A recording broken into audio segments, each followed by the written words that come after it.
ఇవన్నీ కూడా ఉంటాయి కాబట్టి అందరూ మీ ఇళ్ళలోంచి బియ్యము పుష్పాలు పళ్ళు తర్వాత ధనము వస్త్రము ఇవన్నీ తీసుకొని వస్తే అక్కడ ధ్వజస్తంభం దగ్గర సమర్పించడం జరుగుతుంది.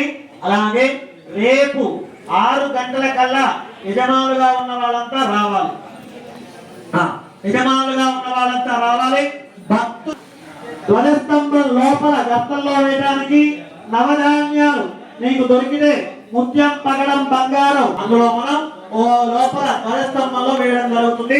కాబట్టి గమనించి సావధానంగా ఈ కార్యక్రమంలో పాల్గొనాలి.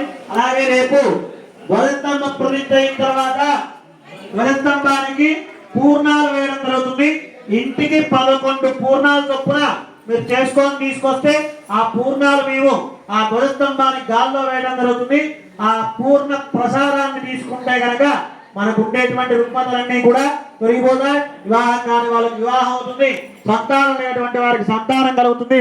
ఆరోగ్య సమస్యలు ఉన్న వారికి ఆరోగ్య సమస్యలన్నీ కూడా తీరిపోతాయి. కాబట్టి మీరంతా కూడా గమనించి ఈ యొక్క కార్యక్రమాల్లో పాల్గొనవలసిందిగా కోరుతున్నాము.